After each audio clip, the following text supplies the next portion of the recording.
One sandwich, one act of kindness, one night that changed everything. Meet the gas station clerk who risked it all to help a stranger and sparked a movement that brought a forgotten hero home.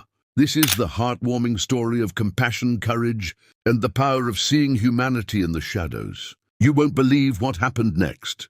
Welcome to Tales of Kindness, where every story lights up the power of human compassion.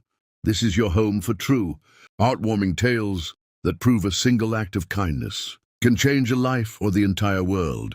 From everyday heroes to unexpected moments of generosity, we're here to uplift, inspire, and show that kindness is the spark that transforms everything. Subscribe now, hit that like button, and join our community celebrating stories that warm the heart. New tales drop every week. Let's spread kindness together.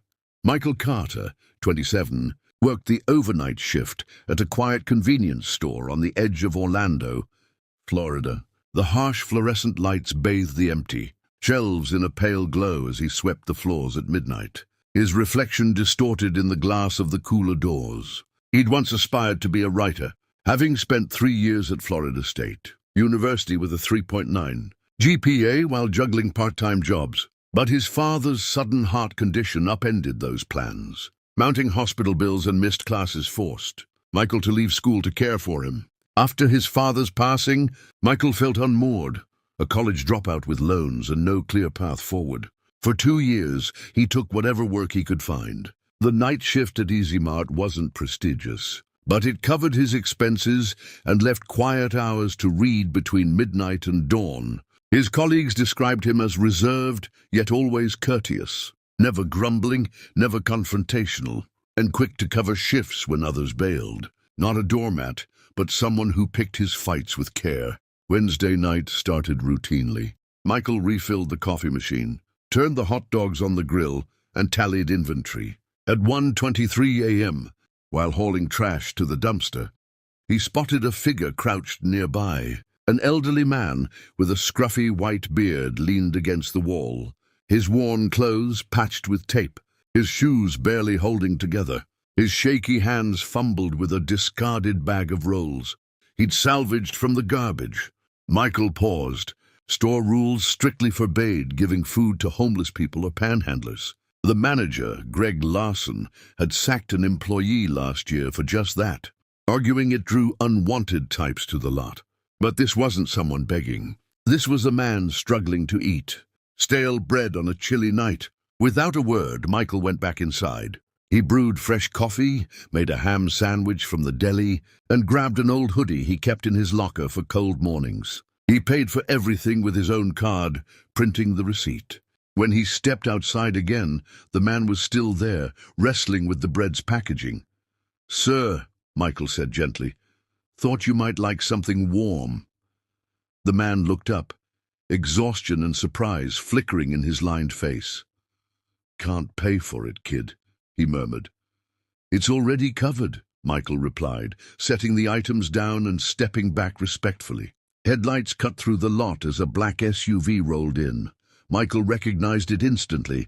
Greg Larson, doing one of his sporadic night checks to catch workers slacking or pilfering. Greg saw Michael by the dumpster and marched over, keys clinking sharply. His eyes narrowed at the sight of the homeless man and the food. "What's this, Carter?" he snapped. "Just on break, sir," Michael said calmly. Greg's gaze locked on the coffee and sandwich. "You gave him store food?" Michael nodded, his pulse racing, sweat prickling his neck. "I paid for it myself," he said, holding out the receipt. "We don't feed strays here," Greg growled, ignoring the receipt. "It invites more. You know the rules." "He wasn't causing trouble," Michael said. "That's not your decision. You're here to ring up sales, not run a soup kitchen." Greg's voice sharpened. "This is why we have policies. First one, then a swarm. You want that?" Michael stayed quiet, jaw clenched. "You gave him food." Greg pressed again. Michael nodded once. "You're done. Finish your shift and don't come back." Greg slapped a termination form on the counter inside. "I'll mail your last paycheck." No one spoke as Greg stormed to his SUV. The elderly man looked at Michael, his eyes heavy with sorrow. "Sorry, kid," he whispered. Michael shook his head. Don't be, it was worth it. As the man faded into the shadows, sandwich and coffee in hand, Michael noticed something odd. Just before the darkness hid him, the man turned and gave a sharp, flawless military salute. Sometimes doing what's right looks wrong, but you do it anyway. Have you ever faced a moment like Michael's? The rest of Michael's final shift crawled by in heavy silence. His thoughts kept drifting to the old man, especially the moment he'd taken the hoodie. As Michael helped him put it on, he'd glimpsed a worn military bracelet on the man's wrist, etched with U.S. Army 1985 Sart T. That detail sparked a memory.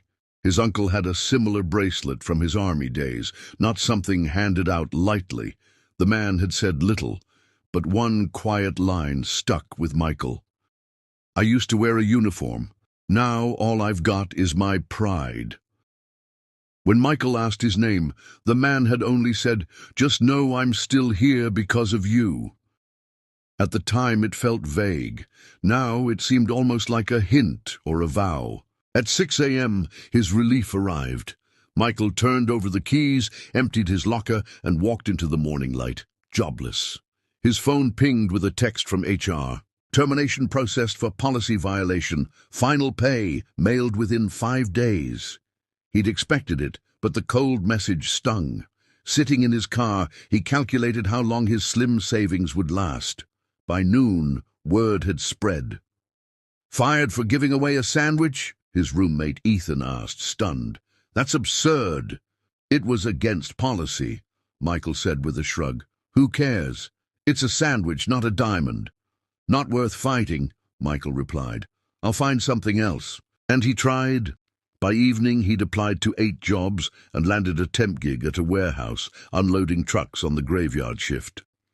It paid less than Easy Mart, but it'd keep him afloat. What Michael didn't know was that someone else was paying attention to his story. That afternoon, a woman in her 50s, dressed in a sharp grey blazer, entered Easy Mart. She approached the counter where Sarah, Michael's replacement, was organizing candy bars. Excuse me, the woman said. Does Michael Carter still work here? Sarah shook her head. No, ma'am. He was let go this morning. I see. Do you know where I could reach him? Sorry, I can't share personal info about employees, especially ex-ones. The woman nodded and slid a business card across the counter. If he stops by, please give him this. Tell him thank you for not looking away. Sarah glanced at the card. Plain, with just a phone number and a small army emblem in the corner. I'll try, she said, curiosity piqued. After the woman left, Sarah showed the card to Tom, the assistant manager. He frowned, then pulled up the night's security footage. They watched Michael's interaction with the homeless man, Greg's confrontation, and the man's exit. Hold on, rewind, Tom said, leaning in. Freeze it!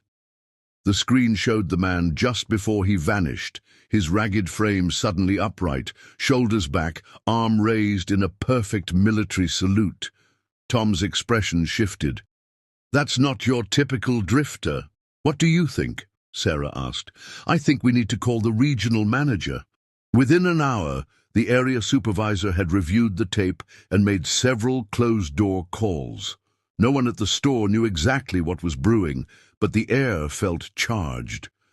Meanwhile, Michael had finished warehouse orientation, signed his forms, and was driving home, mentally bracing for a night of lifting boxes when his phone rang. Mr. Carter, this is Elizabeth Torres from Veterans Services. We need to discuss someone you helped last night. Michael pulled over, puzzled. Veterans Services, I don't follow. It's delicate, Mr. Carter. Can you meet us at our Orlando office tomorrow morning? I guess, but I don't know anything. He was just a homeless guy who needed help. A pause. Mr. Carter, that man was no ordinary veteran. Before he could ask more, Torres added, Also, expect some calls. Several people are contacting Easy Mart about your firing.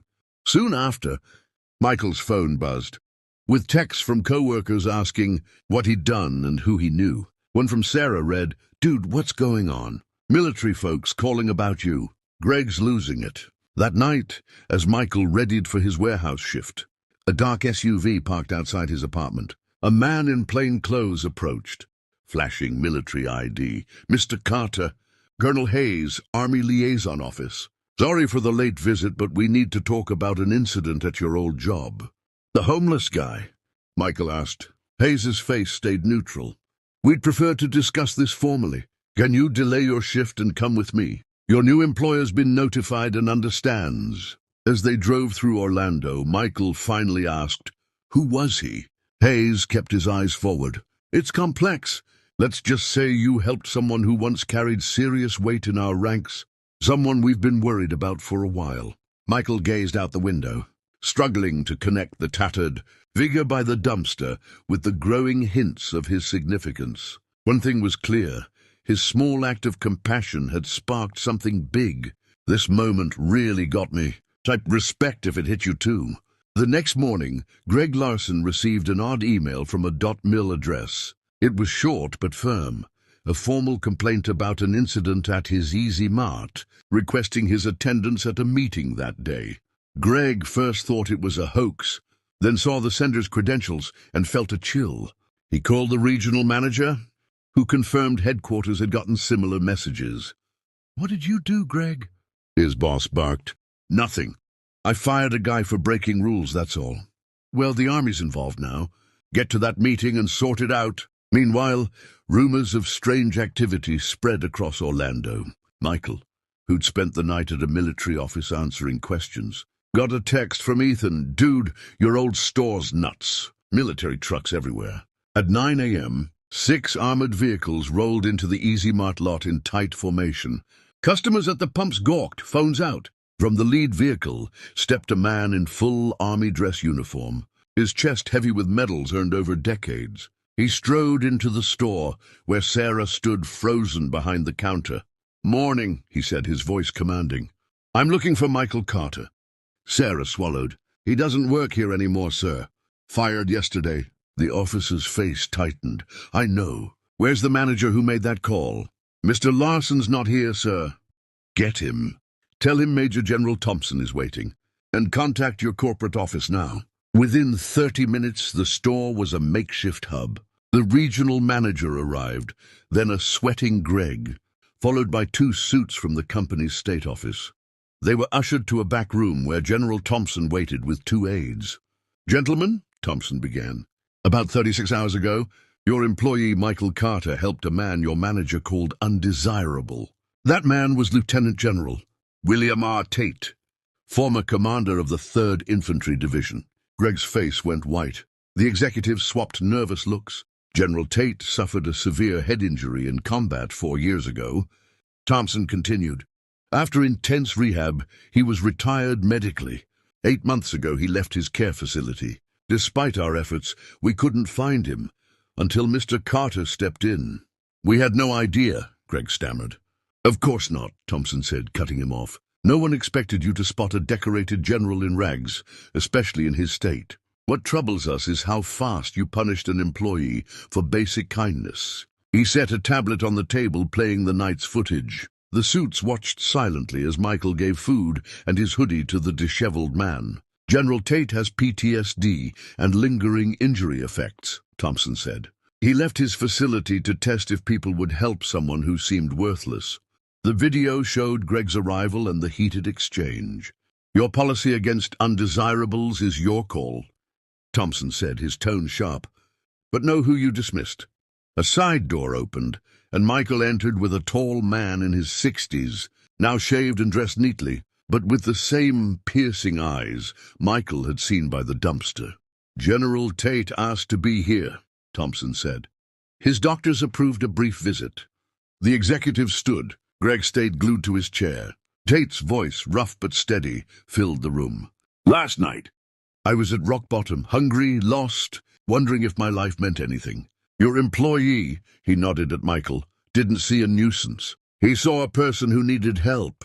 Looking at Greg, he added, "Son, I spent 35 years in uniform defending this nation's values. One of those is looking out for each other. especially those who seemed to have nothing to give back.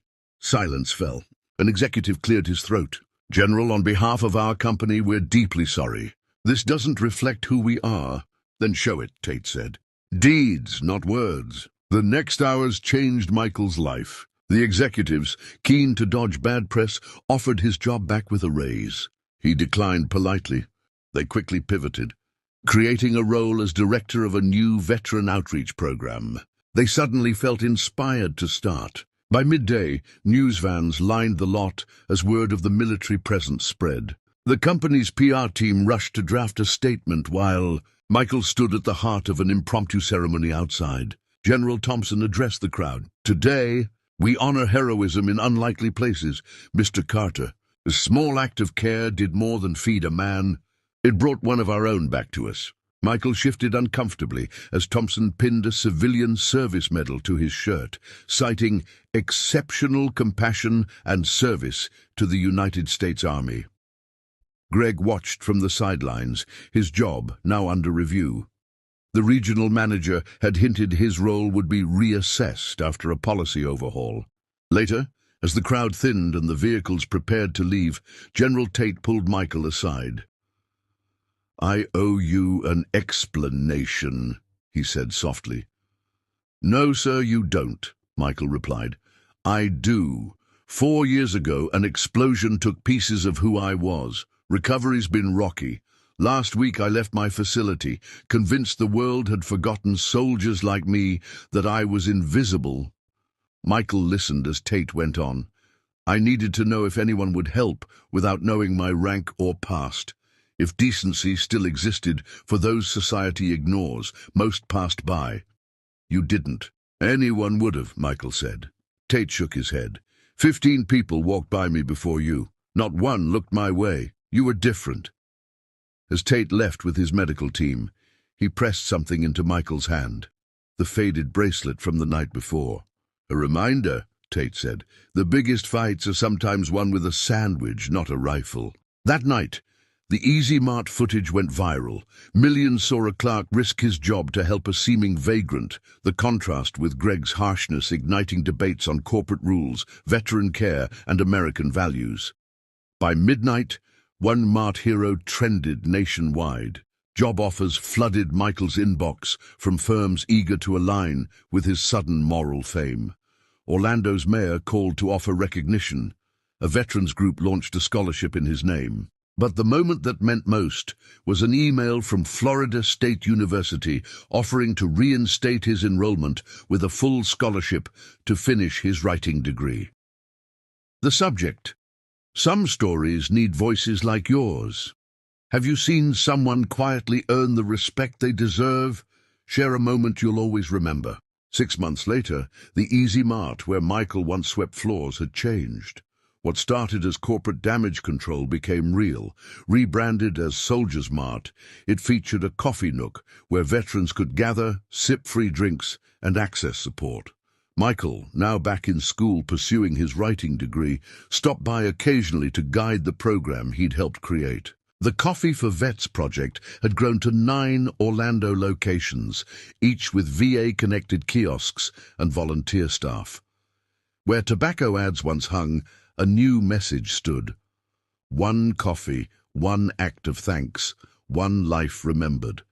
Beside it, framed in glass, was the hoodie Michael had given General Tate that night. Remarkably, Greg Larson, the manager who fired him, had changed too. After months of joblessness and public backlash, he'd asked Michael for a chance to volunteer with the program. Initial tension eased into mutual respect, then friendship. As Greg found a compassion he hadn't known he had. "Working here showed me rules without heart are worthless," Greg admitted one day. "I spent 15 years in retail and never questioned if our policies helped people." The story reached classrooms too. 13-year-old Lila Torres, who'd seen Michael's firing while grabbing a drink before school, made an art piece that won a district contest. It showed Michael in half Clerk, half soldier garb, captioned, "Heroes don't always wear badges." On the anniversary of their meeting, Michael got an email from General Tate, now thriving in a tailored treatment program. "A year ago, You reminded me of something I'd lost after 35 years in uniform. A person's worth isn't their title or status, but their ability to see humanity in others. Your act showed me dignity can't be stripped. It's something we affirm in each other. You don't help because someone's worthy. You help because you can. Not every figure by a dumpster is broken. Some were once soldiers. You never know who's watching, but don't let that stop your kindness. As Michael read, a young soldier entered Soldier's Mart, looking hesitant. Without pause, Michael poured a coffee and offered a seat. The cycle went on. One small act can shift a day, a life, or the world. Share a kindness you received that you'll never forget. Subscribe to True Tales, where compassion spreads daily. Liking isn't just for the story. It's for the people who make a difference. You gave him food? The manager snapped. Michael nodded, heart racing. Then you're fired. Silence hung heavy, but the old man's eyes met Michael's, deep with unspoken gratitude. The next morning, 6 armored trucks filled the lot. A decorated officer stepped out, saluting Michael with precision. Who was that stranger? And why would a high-ranking soldier honor a store clerk? Take a moment to subscribe to our channel. Continued rewritten version. The story of Michael. Carter's act of kindness didn't fade quietly into the Orlando night. It rippled outward, touching lives far beyond the Soldiers' Mart parking lot. By the following week, the viral footage had sparked a national conversation. News outlets ran segments titled "The Sandwich That Changed Everything," profiling Michael's quiet compassion and General Tate's remarkable history. Editorials debated the balance between corporate policies and human decency, while veteran advocacy groups seized the moment to push for better support systems for those struggling post-service. Michael, still adjusting to his sudden spotlight, found himself fielding interview requests from local papers to national talk shows. He declined most, uncomfortable with the attention. "I didn't do anything special," he told a persistent reporter from the Orlando Sentinel. "I saw someone hungry and helped, that's it." But his humility only fueled the public's admiration. Hashtags like Soldier's Mart Hero and Kindness Counts trended for weeks, with thousands sharing their own stories of small acts that made a difference. Behind the scenes, the corporate overhaul at Easy Mart's parent company gained momentum. The executives, stung by General Tate's words and the public backlash, didn't stop at rebranding a few stores. They launched a nationwide Community First initiative, revising policies to encourage employees to use discretion in assisting those in need. The no food to homeless rule was scrapped, replaced with a fund for staff to provide free meals in emergencies, no questions asked. Michael's veteran outreach program became the centerpiece, with plans to expand to 50 locations by the next year. General Tate's story, too, became a catalyst. His public reappearance at Soldier's Mart prompted a flood of donations to veterans' mental health programs. The Department of Veterans Services, under pressure to address gaps in care, partnered with Michael's initiative to install resource hubs in every Soldier's Mart. These hubs offered not just coffee, but counseling referrals, job placement services, and emergency aid. Tate himself became an informal ambassador, speaking at select events about the importance of recognizing veterans' humanity, no matter their circumstances. Have you ever seen a single moment spark a movement, share a story of change that inspired you? For Michael, life took on a new rhythm. Back at Florida State University, he threw himself into his writing degree, channeling his experiences into essays that blended grit and hope. His professors noted a raw authenticity in his work, particularly a piece titled "The Weight of a Sandwich," which won a campus literary prize. It recounted not just the night at the dumpster, but the countless small choices that shaped his path, choosing to care for his father, to keep going despite debt, to help a stranger when it cost him his job. Yet Michael didn't let the accolades change him. He kept his warehouse job part-time, unwilling to rely solely on the scholarship or the modest stipend from his veteran program role. "I've been broke before," he told Ethan, his roommate. "I'm not banking on fame to pay the rent." Ethan, now a staunch supporter, had taken to calling him the Sandwich Saint, though Michael rolled his eyes at the nickname. "It's not sainthood," he said. "It's just not looking away."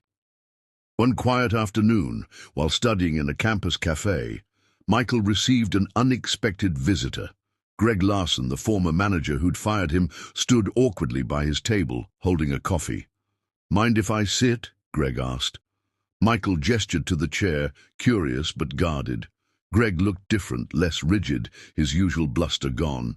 "I owe you an apology," Greg began. "Not just for firing you, but for how I thought back then. Rules were my Bible. I didn't see people, just problems."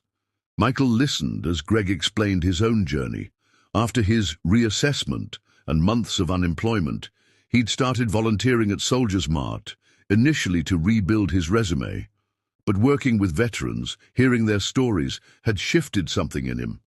"I was wrong about that night," Greg said. "You saw what I didn't. A person, not a policy violation. I'm trying to be better." Michael nodded, sensing the sincerity.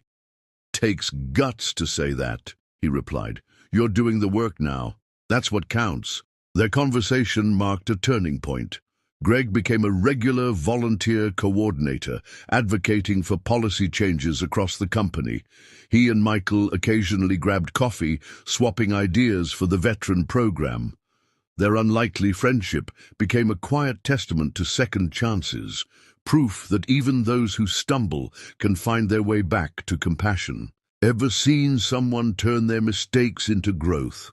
Tell us about a redemption story that stuck with you. Meanwhile, General Tate's recovery continued to inspire.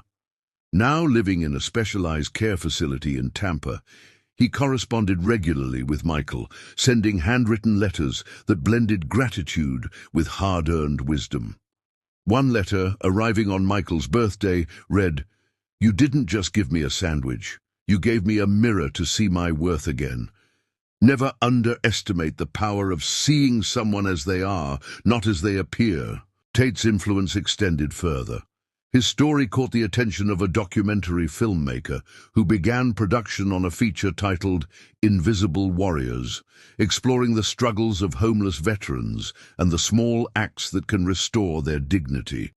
Michael agreed to a brief interview for the project, on the condition that the focus remained on veterans, not him. The film, released a year later, won awards at festivals and led to a congressional hearing on veteran care reform, with Tate testifying alongside policy experts. Back in Orlando, Soldiers Mart became a community hub. Local schools partnered with the veteran program, inviting former service members to share their stories with students. One such visit left a mark on Michael. A shy 14-year-old named Javier, who'd attended a talk by a Gulf War veteran, approached him afterward. "I want to do something like you did," Javier said. "Not wait for permission to help." Inspired, Javier started a school club that collected supplies for homeless veterans, delivering them to Soldiers Mart each month. Michael mentored Javier, seeing echoes of his younger self in the boy's determination. Together, they organized a citywide Kindness Day, where businesses offered free services to veterans, haircuts, meals, job fairs. The event drew thousands, with General Tate making a surprise appearance to cut the ribbon. As cameras flashed, Tate leaned toward Michael and whispered, "This is your doing, son. You started the fire. What's a community effort you've seen bring people together, share a moment of unity that moved you?" By the second anniversary of that fateful night, Michael was nearing graduation. His senior thesis, a series of profiles on veterans he'd met through Soldiers Mart, was published in a regional magazine, earning him a freelance gig with a national outlet. Job offers continued to pour in, but Michael stayed focused on his roots, volunteering at the Mart and mentoring students like Javier. The Soldiers Mart network had grown to 75 locations across Florida, with plans for national expansion. Each store displayed the framed hoodie and Tate's bracelet, now a symbol of the power of small acts. The company, once scrambling to save face, had embraced its new identity, winning awards for corporate social responsibility. Greg, now a regional trainer for the veteran program, often spoke at new store openings, sharing his own story of transformation. "I learned from Michael," he'd say. "Kindness isn't weakness, it's strength." General Tate, now stable and active in veteran advocacy, sent Michael a final gift that year, a new military bracelet engraved with U.S. Army 2025, Honorary Sergeant M. Carter. The note inside read, "You're one of us now, not by rank, but by heart. Keep fighting the good fight." Michael wore it daily, a quiet reminder of the night that changed everything. As Michael stood behind the counter at Soldiers' Mart one evening, pouring coffee for a young veteran who'd just returned from overseas, he felt a sense of purpose he'd never known. The world was far from perfect. Poverty, indifference, and rigid rules still existed. But every cup he poured, every story he heard, every life touched by the program proved that change was possible, one act at a time. One sandwich, one hoodie, one choice to care. What's an act of kindness you've given or received that started a chain reaction? Share it below, and let's keep the circle growing. The story of Michael and General Tate wasn't just about a gas station clerk and a forgotten soldier. It was about the courage to see humanity in the overlooked, the power of second chances, and the way a single moment can rewrite countless lives. Subscribe to True Tales for more stories where compassion wins. Like this if you believe in the people who make the world better, one small act at a time.